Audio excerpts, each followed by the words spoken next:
Olá, meu nome é Ivan Taveira, eu sou instrutor bíblico da Escola Bíblica Online. Estamos no primeiro módulo dos estudos bíblicos, hoje com o tema Alma. Seria a alma imortal?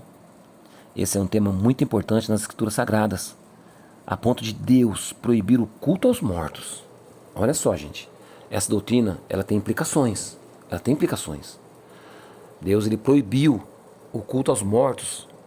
Lá em Deuteronômio, capítulo 18, verso 10, 12, nós vemos assim, olha. Entre ti não se achará quem faça passar pelo fogo o seu filho ou a sua filha, nem adivinhador, nem prognosticador, nem agoureiro, nem feiticeiro, nem encantador de encantamentos, nem quem consulte um espírito adivinhante, nem mágico, nem quem consulte os mortos, pois todo aquele que faz tal coisa é abominação ao Senhor.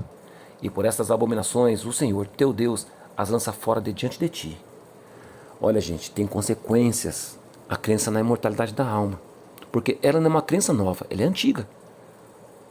Tão antiga que Deus aqui já em Deuteronômio já alertou o povo de Israel quando saiu do Egito para não se contaminar com as culturas daqueles povos pagãos, porque eles tinham culturas que eram alheias à cultura bíblica, alheias à vontade de Deus, sabe? E dentre essas crenças estava o que? A imortalidade da alma, sabe? Há muitas crenças, gente, no meio pagão com referência à imortalidade da alma, né?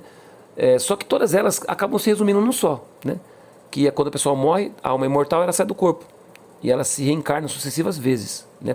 Para os pagãos, a alma pode reencarnar em um animal, pode reencarnar sei lá, uma árvore, uma planta qualquer, um inseto, percebe? Você vê isso nas culturas hindu, né? Nas culturas do Oriente, né? Budismo, shintoísmo, né? Você vê essas crenças.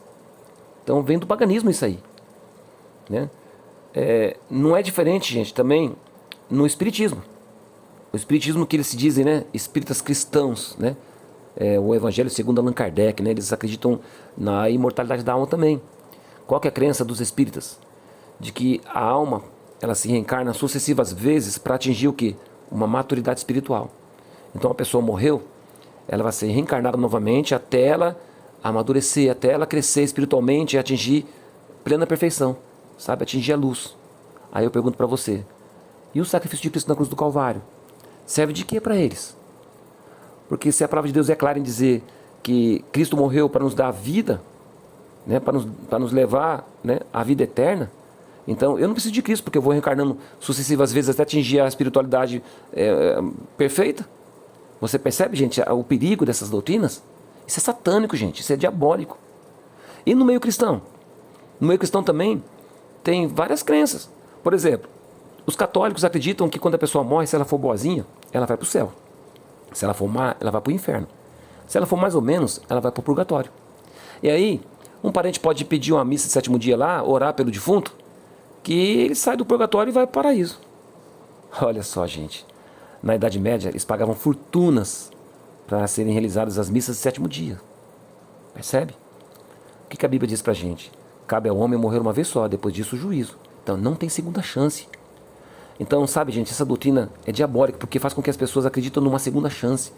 Que a pessoa pode ter uma segunda chance, que ela possa morrer e viveu aqui perdidona aqui no mundo, mas ela não é tão mal assim, né? Então ela foi pro purgatório. Então vou morar por ela que ela vai sair do purgatório. Morreu, acabou, gente. Morreu, acabou. Então o diabo quer que a pessoa acredite nessas doutrinas para que elas se percam. Elas vivam uma vida dissoluta e quando morre, morre sem salvação. Morre perdida. Você percebe, gente, como que o inimigo é astuto? E no meio evangélico, então? No meio evangélico, eles acreditam que quando a pessoa morre, se ela é boazinha, ela vai para o seio de Abraão. Se ela é má, ela vai para o inferno, né? Essa doutrina do inferno, gente, deturpa o caráter amoroso de Deus. O caráter justo de Deus. Sabe? É outra artimanha diabólica. Eu conheci um jovem ateu que ele disse que não acreditava em Deus justamente por causa da doutrina do inferno. Como que pode um Deus bom permitir que a pessoa fique queimando eternamente? Que justiça que é essa de Deus? Uma pessoa que morreu no pecado durante 40 anos vai ficar queimando eternamente? Que Deus que é esse? Um Deus sádico, segundo as palavras dele. Você percebe, gente? O inimigo é astuto. Nós temos que estudar a palavra de Deus para nós não cairmos em erro, gente. Não cairmos em erro. Então vamos estudar a palavra de Deus, gente. Vamos ver o que a palavra de Deus tem a nos dizer com relação a esse tema tão importante. Mas antes, gostaria de convidá-los a fazer uma breve oração. Pai amado, nós iremos agora, Senhor Deus, estudar a Tua palavra. E neste momento pedimos a Tua direção. para que nós possamos compreender a Tua palavra, para não cairmos nas ciladas do inimigo, Senhor Deus, nas astutas ciladas dele, com doutrinas, Senhor Deus, que são contrárias à Tua palavra. Por isso nós pedimos a direção do Teu Santo Espírito para nos guiar. Nós oramos agradecidos por Jesus. Amém. Bem, o que a palavra de Deus diz sobre a formação do homem? Para você conhecer sobre a questão da alma, gente, você tem que conhecer o princípio de tudo, quando Deus criou o homem. Olha o que diz lá Gênesis capítulo 2, verso 7, olha. Então, formou o Senhor Deus ao homem do pó da terra, e lhe soprou nas narinas o fôlego de vida, e o homem passou a ser alma vivente. Olha que interessante, passou a ser, não passou a ter alma, tá? Algumas traduções dizem assim, ele se tornou um ser vivo, né?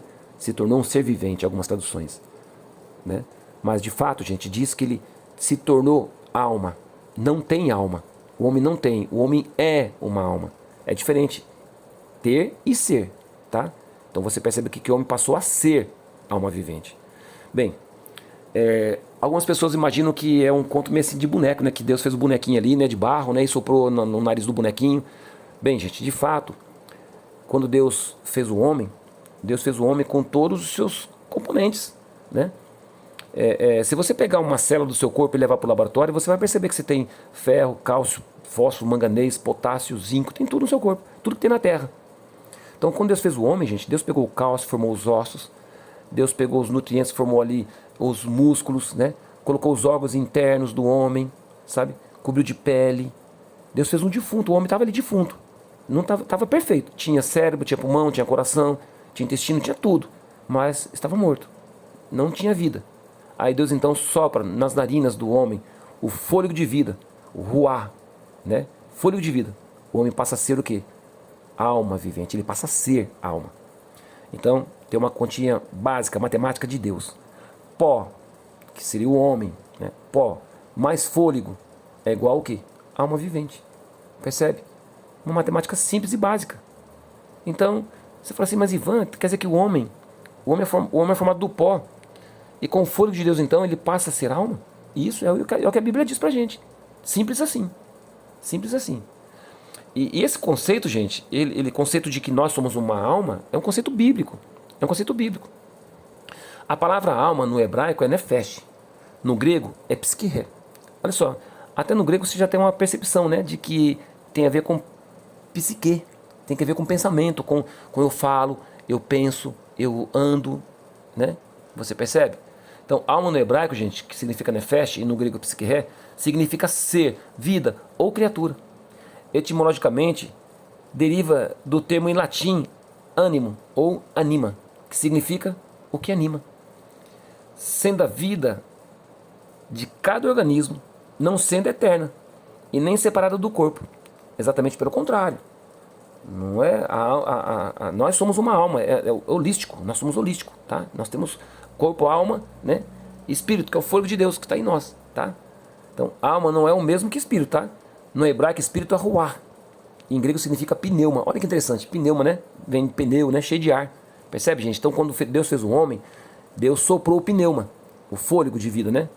O ruá, no hebraico, né? No grego, pneuma. Fôlego de vida no homem, no nariz do homem. Aí a Bíblia diz que o homem passou a ser o quê? Um nefesh. O homem passou a ser nefesh, passou a ser psique, tá? É a palavra original, tá bom? Para alma, tá? Que é traduzido em muitos textos como pessoa. Por exemplo, olha aqui, vou ler para vocês Gênesis capítulo 45, verso 26 e 27. Olha como que o escritor bíblico já tinha o entendimento de que alma é a pessoa.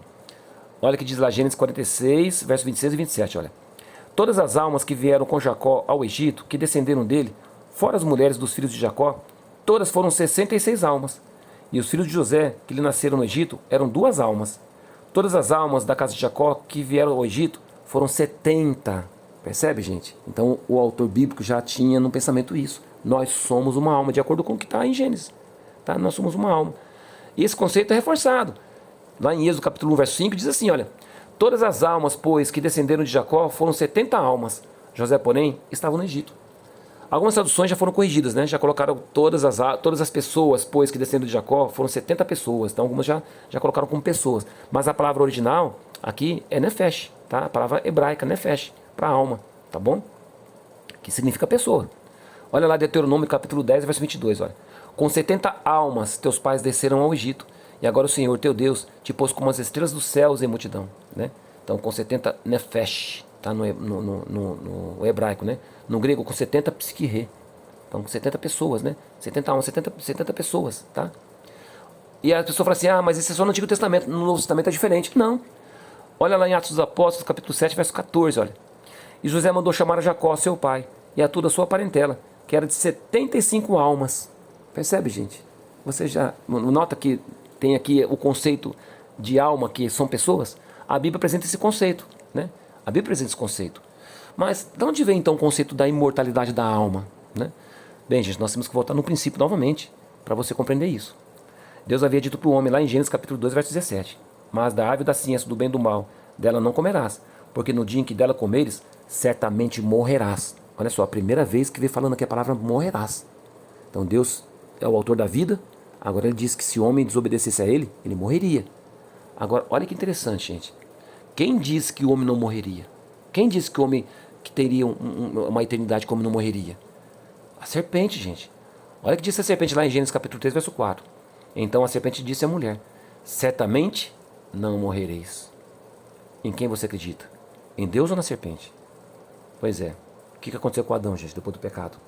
Viveu quase 1000 anos, morreu. Morreu. Mas a serpente criou essa doutrina agora de alma imortal. De que a pessoa não morre, morre o corpo, mas a alma não.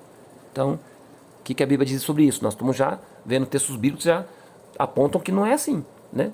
Apontam que a alma é pessoa, tá? Nós estamos vendo isso na Bíblia. Olha só, o que acontece com o homem então, né, depois que morre? Olha só, assim diz o Senhor, né, lá em Gênesis capítulo 3, verso 19, olha. No suor do teu rosto comerás o teu pão, até que te tornes a terra, porque dela foste formado, porquanto és pó, e em pó te tornarás. Percebe? O homem volta ao pó. Mas você fala assim para mim, mas Ivan, e a alma? Para onde vai a alma? Bem, gente, você acabou de ver que a alma é pessoa. Consciente. Quando ela morre, acaba. Fica inconsciente. Né? Olha só o que diz lá em Eclesiastes, capítulo 12, verso 7, olha. E o pó volte à terra como era, e o espírito volte a Deus que o deu. Então, olha, o pó, nós fomos formados do pó, né? Volta à terra como era.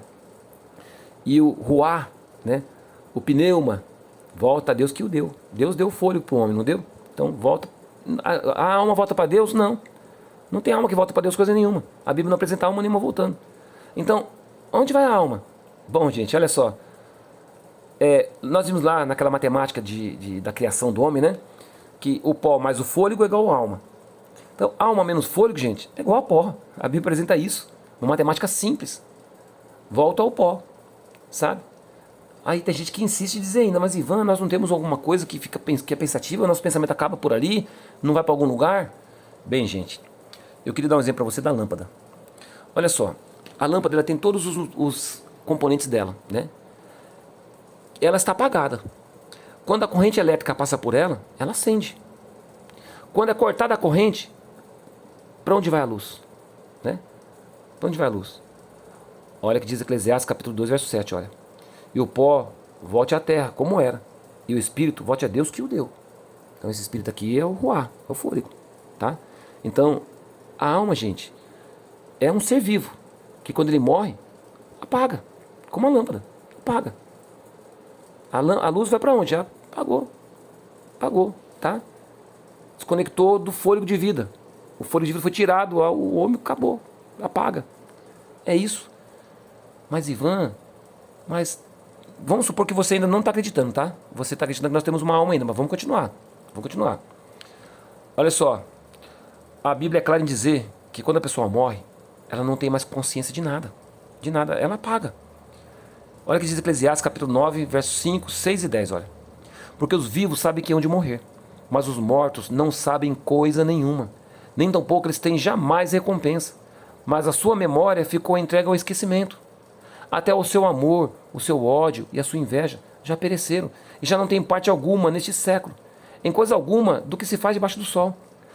Tudo quanto tiver a mão para fazer, faz-o conforme as tuas forças. Porque na sepultura, para onde tu vais, não há obra, nem indústria, nem ciência, nem sabedoria alguma. Percebe, gente? A pessoa fica no estado de inconsciência, volta ao pó. Isso é bíblico, é o que a Bíblia apresenta pra gente. Mas ainda você não, a alma não é imortal, Ivan. A alma não é imortal, tem gente que está ainda insistindo, né? Olha só o que diz Ezequiel, capítulo 18, verso 4. Eis que todas as almas são minhas. Como a alma do pai, também a alma do filho é minha. A alma que pecar, essa morrerá. Então, alma imortal, gente? Alma imortal? Não. Só Deus é imortal, gente. Só Deus é imortal. Olha que diz lá 1 Timóteo, capítulo 6, verso 16, olha.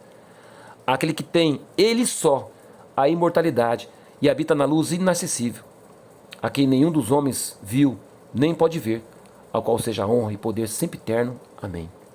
Percebe? Só Deus tem imortalidade. Só Deus. Aí a pessoa pode alegar o seguinte: não, Ivan, mas foi Deus que fez a alma. Deus fez a alma. Deus fez o homem. Deus soprou o fôlego de vida nas narinas. O homem passou a ser alma. Então Deus fez o homem.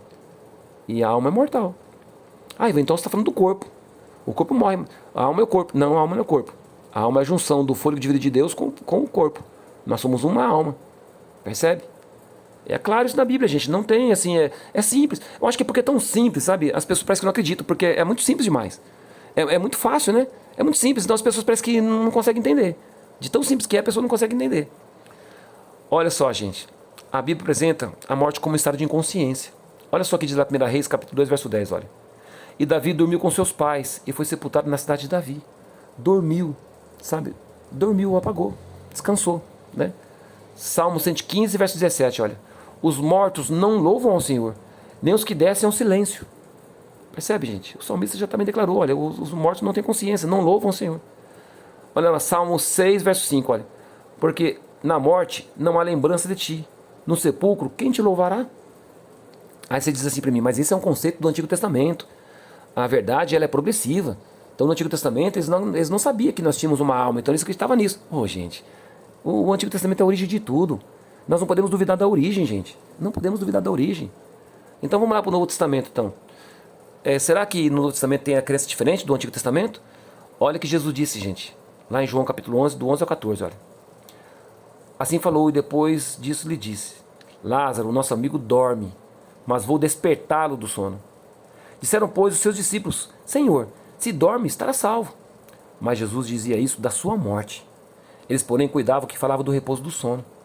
Então, pois, Jesus disse-lhes claramente: Lázaro está morto. Dorme. Num estado de inconsciência. Lázaro está morto, dorme. Né? Sabe, lá em Mateus capítulo 9, verso 24, quando Deus foi ressuscitar aquela menina, né? Disse-lhes, né? Retirai-vos, que a menina não está morta, mas dorme. E riam-se dele. Não acreditava que a menina estava viva. Estava morta a menina. Estava morta de fato. Ele falou assim, a menina dorme? Não, está morta a menina. Né? A menina dorme. Jesus comparou que a morte com sono, gente. Você vê, Jesus não falou nada contrário ao que está nas Escrituras. Jesus não falou nada contrário. Sabe? Então, de tão simples que é, as pessoas ficam perdidas. Assim, mas será que é só isso mesmo? Fica, sabe, se debatendo, né? Aí as pessoas falam o seguinte, mas Ivan, tudo bem, então se a pessoa morre, acaba? Não tem mais esperança? Não, gente. Olha que Jesus disse lá em João capítulo 5, verso 28 e 29. Olha. Não vos maravilheis disso, porque vem a hora em que todos que estão nos sepulcros ouvirão a sua voz, e os que fizeram bem sairão para a ressurreição da vida, e os que fizeram mal para a ressurreição da condenação. Então, olha que interessante. Você está vendo que Jesus está dizendo aqui que os que estão no sepulcro ouvirão a voz, não os que estão no céu. Mas se está no céu, já está com Cristo. Se a pessoa morre e foi para o céu, por que Jesus diria isso aqui? Os que estão no sepulcro vão ouvir a minha voz. Os que estão no sepulcro. Ué, não tem uma alma que está no céu, segundo essa crença da imortalidade da alma que vai para o céu? Se a pessoa for boazinha? E que está no inferno na condenação? Então o que Deus está dizendo aqui? Olha, Jesus está dizendo o seguinte, olha, que chegará a hora, que é o dia que Jesus voltar na nuvem do céu. Que os mortos em Cristo ressuscitarão primeiro. Como Paulo disse, gente. Como Paulo escreveu lá em Tessalonicenses, olha, 1 Tessalonicenses capítulo 4, verso 15 e 17. Olha como que Paulo pensava sobre a morte, gente, olha. Dizemos-vos, pois, isto pela palavra do Senhor, que nós, os que ficarmos vivos para a vinda do Senhor, não precederemos os que dormem. Olha só, Paulo também comparou a morte como um sono, né? Porque o mesmo Senhor descerá do céu com um alarido, e com voz de arcanjo, e com a trombeta de Deus, e os que morreram, os que dormiram em Cristo, ressuscitarão primeiro. Depois nós, os que ficarmos vivos, seremos arrebatados juntamente com eles nas nuvens, a encontrar o Senhor nos ares, e assim estaremos sempre com o Senhor. Você percebe o apóstolo Paulo também que estava na mesma palavra do mestre. Dorme. Os que dormem. Se está dormindo, gente, está inconsciente. Não está lá no céu. Ah, a mãezinha morreu, está lá no céu olhando por nós. coitado, estivesse no céu olhando aqui todo o sofrimento dessa terra, gente. Você percebe, gente, como que a palavra de Deus é muito clara, sabe? Mas as pessoas deturpam a palavra de Deus. Mas acontece o seguinte, de fato na Bíblia tem alguns textos difíceis. Existe sim, gente, textos difíceis. Por exemplo, lá em 1 Samuel, no capítulo 28, verso 11 ao 14, nós vimos lá a história de Saul. Saul foi consultar a pitonisa, né? A feiticeira de Endor. Olha o que acontece lá, olha. A mulher então lhe disse: a quem te farei subir? Disse ele: faze-me subir a Samuel. Vendo, pois, a mulher a Samuel, gritou em alta voz. E a mulher falou a Saul, dizendo: por que me tens enganado? Pois tu mesmo és Saul. E o rei lhe disse: não temas, porém, que é o que vês? Então a mulher disse a Saul: vejo deuses que sobem da terra. E lhe disse: como é sua figura? E disse ela: vem subindo um homem ancião, está envolto numa capa. Entendendo Saul que era Samuel, inclinou-se com o rosto em terra e se prostrou. Olha só, gente, nós vemos aqui Saul consultando uma feiticeira, né? Uma pitonisa, uma necromante que consultava os mortos. E aí então ela vê aqui um espírito saindo do abismo, né? E aí Saul pergunta: o que está vendo? O que está vendo? Um ancião vestido com uma capa. Entendendo Saul que era Samuel. Foi Saul que entendeu, mas não era Samuel, gente. Não era Samuel, não. Aí você fala assim: mas Ivan, se não é Samuel, quem são? Espíritos demoníacos, gente. Espíritos de demônios, sedutores, enganadores. Satanás foi expulso do céu com um terço dos anjos.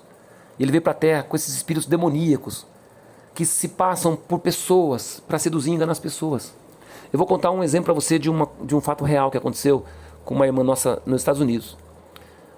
O filho dela foi lutar na guerra do Vietnã como um médico, né? Voluntário médico lá. E foi atacado lá, o acampamento deles foi atacado pelos vietnamitas. E ele foi dado como morto. Então os americanos foram lá, levaram a bandeira para a mulher chorou, ficou triste.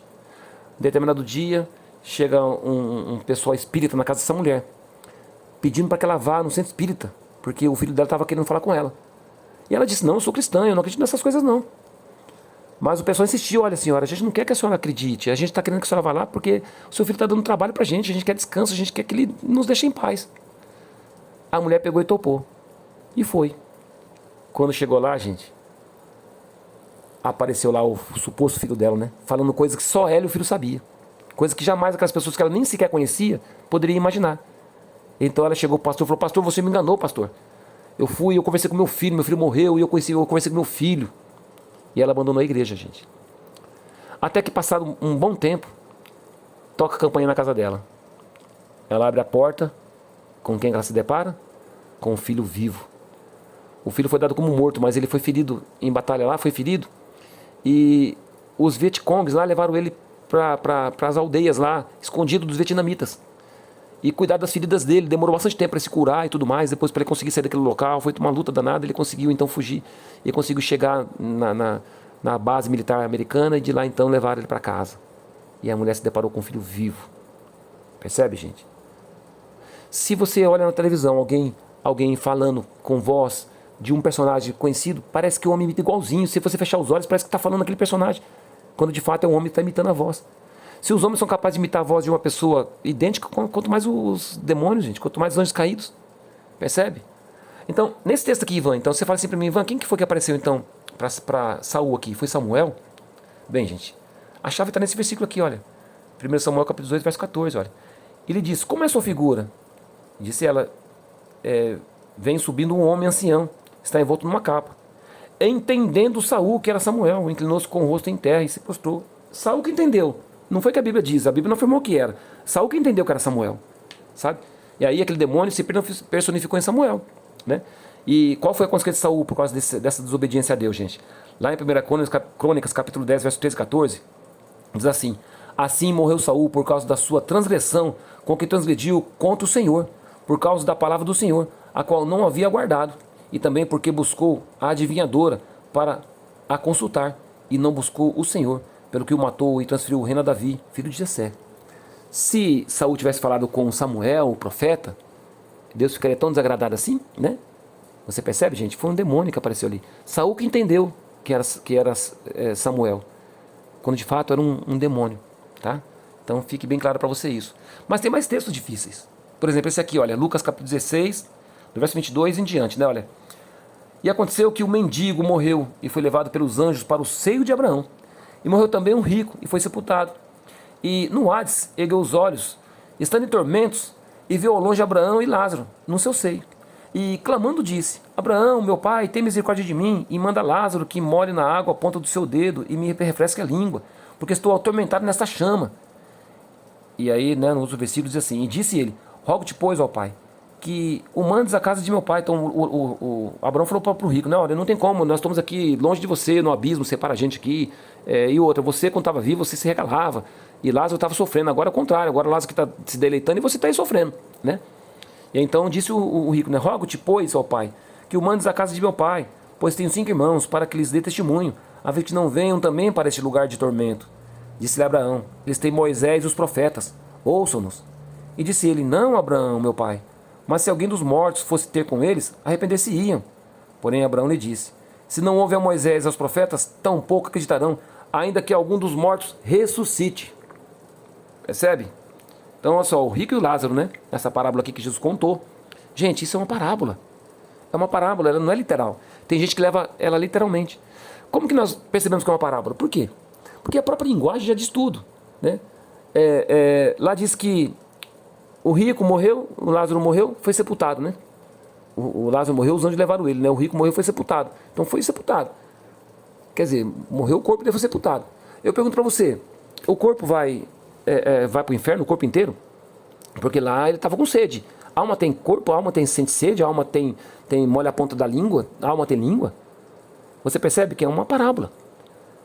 E as pessoas acreditam o seguinte, não, que a pessoa quando morre vai queimar no fogo do inferno, né? A pessoa que é ímpia, né? No juízo, vai ser eternamente, vai queimar eternamente. Olha só, para a pessoa queimar eternamente, ela tem que ter o quê? Receber a árvore da vida. E quem vai receber a árvore da vida? Só os que creram em Cristo Jesus, que receberão a herança da vida eterna. Os mortos vão receber a herança também da vida eterna? Não, a Bíblia não diz nada disso. Né? Não diz nada disso, que vai ficar queimando eternamente no inferno, não diz nada disso. Então você percebe que a própria linguagem aqui é figurada. Como que pode, gente, o céu estar tão perto do inferno a ponto de conversar, de bater papo? Se fosse tão perto do inferno do céu assim, os justos iam sofrer vendo lá seus filhos queimando. Você percebe, gente, é uma parábola. É uma linguagem figurada que Jesus quis passar um texto. Mas tem um detalhe que é interessante.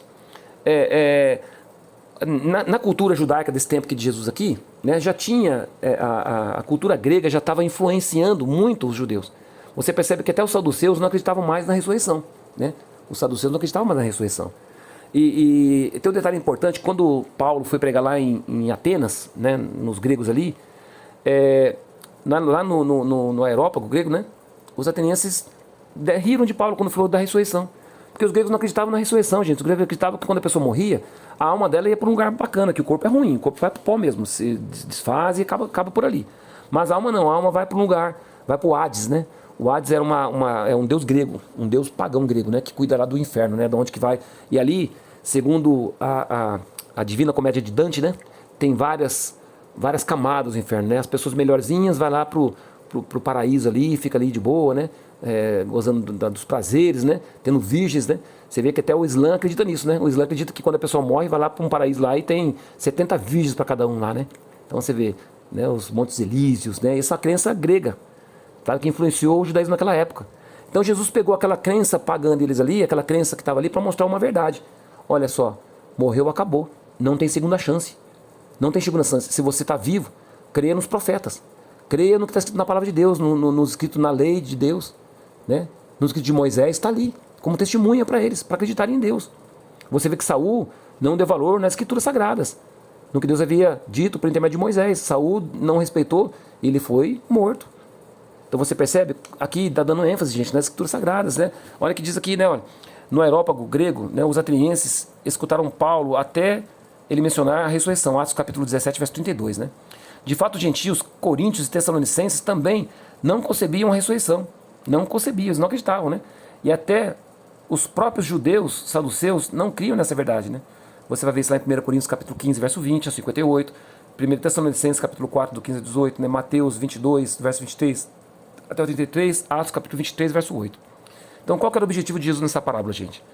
O objetivo de Jesus nessa parábola era levar seus ouvintes a fazer da lei e os profetas a suprema regra de fé e prática de suas vidas. Esse é o princípio só da Escritura, sabe? O princípio que os protestantes têm, né? Crer na palavra de Deus, crer na palavra de Deus, tá? Então, olha o que diz lá Lucas capítulo 16, verso 31. Porém Abraão lhe disse, se não houve a Moisés e aos profetas, tampouco acreditarão ainda que algum dos mortos ressuscite. Então, olha aquela parábola, gente, tinha um fundo moral. Jesus estava ensinando ali aqueles judeus que eles acreditavam o seguinte, que quando a pessoa era rica, a pessoa era abençoada por Deus, sabe? E quando a pessoa era pobre, miserável, ela era o quê? Amaldiçoada, né? E aí o rico lá se regalando, né? Nem aí com a vida, né? Nem se preocupando com a pessoa, com o próximo, né? Com o amor ao próximo ali, né? Se regalando na vida. Aí nem diz que pecado que o rico cometeu. Será que ele foi pro inferno só porque ele era rico? Né? Então você percebe, gente, isso tudo é uma linguagem figurada. Ali Deus está mostrando exemplos para que os judeus, né? Que confiavam muito nas riquezas, né? Que eram abençoados por Deus, ali eles viam que a riqueza não tem valor nenhum. Você pode perceber que nesse capítulo que tem essa parábola do mendigo do Lázaro aí, você vai perceber que tem várias parábolas falando sobre a riqueza. Sabe? Porque eles confiavam na riqueza. Quem era rico era abençoado por Deus, quem era pobre era amaldiçoado.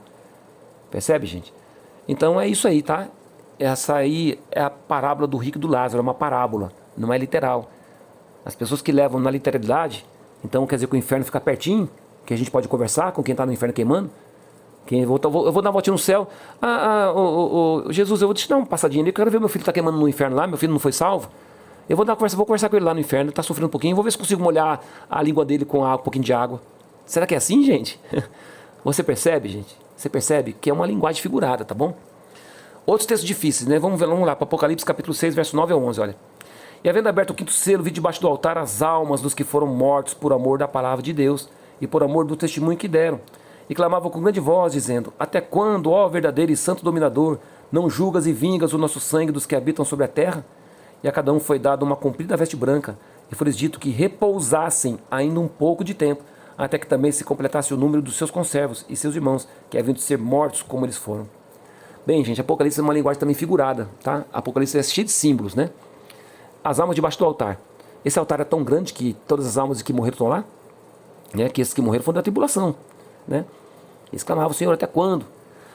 Sabe, gente, quando você estuda a Bíblia, você percebe, né, que não há contraditoriedade na Bíblia. A Bíblia nos contradiz. Olha só, então, qual que é a chave para entender essas almas debaixo do altar, né? E a cada uma foi dada uma comprida veste branca e foi-lhe dito que repousassem. Então, olha só que interessante. Elas foram despertadas só um pouquinho de tempo, só para falar isso, depois dormiram de novo. Porque aqui está bem, bem claro que as pessoas quando morrem estão dormindo.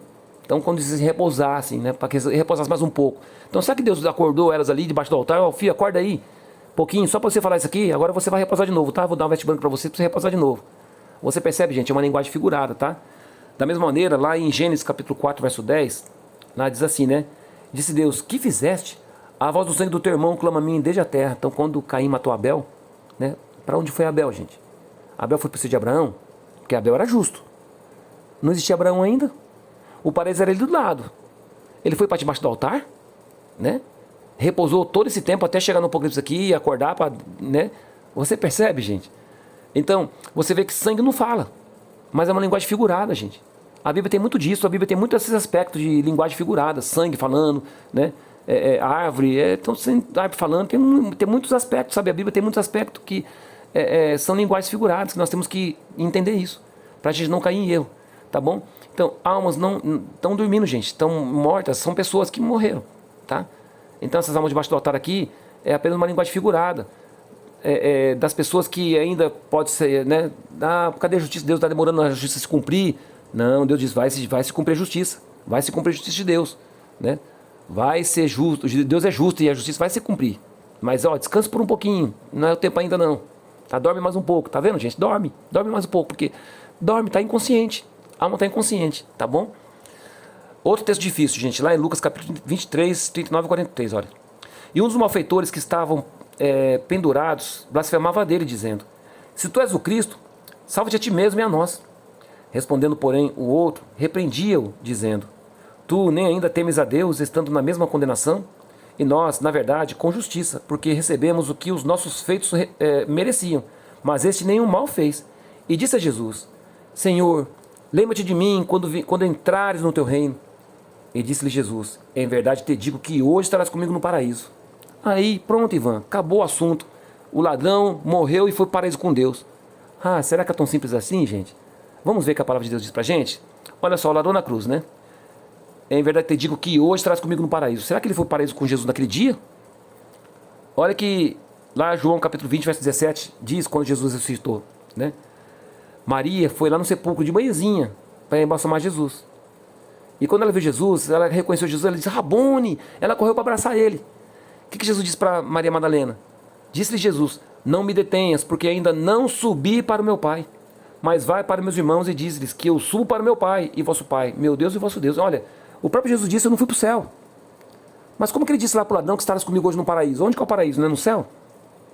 Estarás comigo no paraíso. Estará hoje comigo no paraíso. Mas ele não foi para o céu. Em João mesmo diz: ele não foi para o céu. E tem mais um versículo bíblico que Jesus afirma claramente. Olha, lá em Mateus capítulo 12, verso 40, Jesus diz assim, olha: pois como Jonas esteve 3 dias e 3 noites no ventre da baleia, assim estará o Filho do Homem 3 dias e 3 noites no seio da terra. Olha só, Jesus disse assim, olha, eu vou ficar na sepultura 3 dias e 3 noites. Então, como disse para o ladrão, você vai estar comigo hoje no paraíso? Sabe? Olha, gente, no grego original, porque olha que nós temos aqui uma tradução, tá? Da Bíblia. Mas no grego original, o texto bíblico, ele é muito claro. Sabe o que diz lá? É assim, olha: em verdade te digo hoje, agora estou dizendo, estarás comigo no paraíso. Você está salvo. Deus declarou para o ladrão: ladrão, você está salvo. É que o tradutor, na hora de traduzir para o português, né, o tradutor ele tinha essa mentalidade da imortalidade da alma. Então ele interpretou aqui como se fosse Deus falando para aquele hoje. Mas a Bíblia é tão maravilhosa, gente, que a Bíblia não se contradiz. Então a Bíblia tem esses pontos aqui para mostrar que por mais que às vezes o homem possa ter algum erro aqui ou outro ali, mas a palavra de Deus não se deixa enganar, sabe? É tão bonito isso, gente. Eu me lembro quando Jesus foi tentado pelo diabo. Jesus foi tentado pelo diabo, né? O diabo disse para Jesus: se tu és filho de Deus, transforma essa pedra em pão. O que Jesus disse, né? Está escrito: nem só de pão viverá o homem, mas de toda palavra que sai da boca de Deus. Jesus citou as escrituras, citou lá Deuteronômio. Então o diabo disse: ah, é Bíblia? Então vou falar a Bíblia para ele também. O que o diabo fez?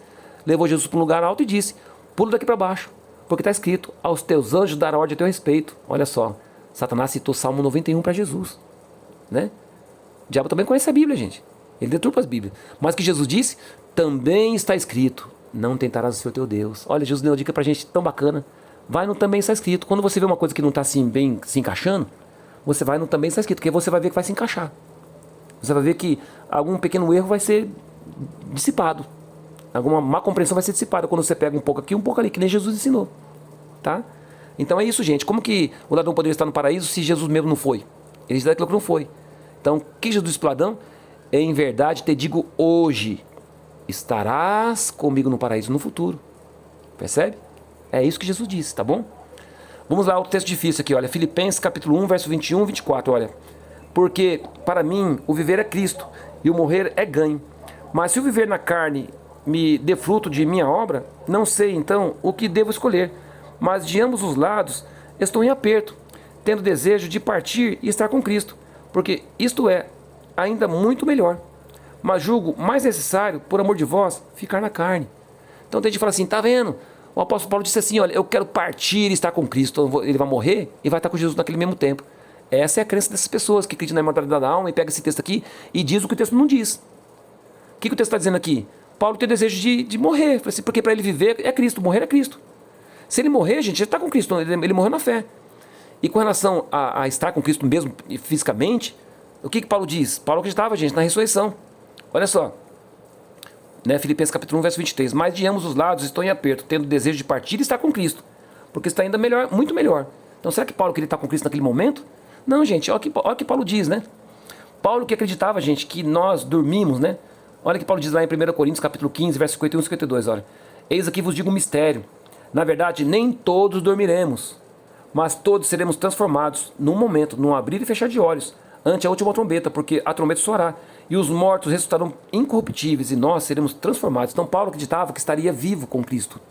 Mas quando ele percebeu que estava para morrer, né, ele declarou essas palavras, né, ele falou assim, olha, lá em 2 Timóteo capítulo 4, verso 8, olha. Desde agora a coroa da justiça me está guardada, a qual o Senhor, justo juiz, me dará naquele dia, e não somente a mim, mas também a todos que amarem a sua vinda. Então, gente, Paulo não falou nada que vai morrer agora e vai estar com Cristo agora. Ele disse que morreu em Cristo. Ele está aguardando o quê? A coroa da vida, que vai ser dada para ele quando? Quando Jesus voltar. Paulo que acreditava, gente, que a pessoa quando morre dorme, porque ele mesmo disse, olha, nem todos dormiremos. Ele achava que ia viver até a volta de Cristo. Ele achava que Jesus ia voltar no tempo dele. E ele fez essa declaração, nem todos dormiremos, mas seremos transformados no abrir e fechar de olhos. Mas quando ele viu que estava preso, né, que ele viu que ia morrer, ele pegou e falou assim, olha, eu estou prestes a morrer. Mas desde agora, a coroa da justiça me está reservada, a qual o justo juiz me dará quando? Quando ele vai dar para mim? Naquele dia, quando? Na ressurreição, gente, na ressurreição, simples assim, percebe? Então, gente, tem pessoas que pegam os textos bíblicos e começam a fantasiar nesses textos bíblicos aqui, querendo trazer doutrinas que não são bíblicas. Então nós temos que ter muita cautela, muita mesmo, para que a gente não caia nessas seduções, gente, nesses enganos satânicos. Porque o diabo, ele quer seduzir, ele quer que você acredite numa coisa que a Bíblia não diz, tá? Então nós temos que pegar os textos bíblicos e fazer o quê? Uma comparação. As coisas santas com as coisas santas. Deus, gente, Deus não é homem para que minta, nem filho do homem para que se arrependa, tá? Olha só, terminando aqui então esse estudo, eu quero deixar para vocês uma advertência que o próprio Pedro deixou para a gente. 1 Pedro capítulo 2, verso 1 ao 3, olha. Deixando, pois, toda malícia e todo engano, e fingimentos, e invejas, e todas as murmurações, desejai afetuosamente, como meninos novamente nascidos, o leite racional, não falsificado, para que por ele vades crescendo, se é que já provasses que o Senhor é benigno. Então, gente, está na hora de a gente começar a comer comida sólida, não ficar apenas no leitinho. É necessário que vocês comecem a estudar a Bíblia, para que vocês não caiam nessas seduções satânicas, tá? De pessoas levadas a erros. Cegos guiando cegos cairão no buraco, tá? Então nós temos que buscar o assim diz o Senhor. O assim está escrito na palavra de Deus, não que o homem diz, tá bom? Então que Deus te abençoe. Espero que você tenha compreendido claramente esse texto, tá? As passagens aqui difíceis que muitas pessoas deturpam. Espero que tenha sido claro para você, tá bom? Que você não caia nessas seduções dos enganos satânicos. Que Deus te abençoe. Um grande abraço do seu amigo Ivan.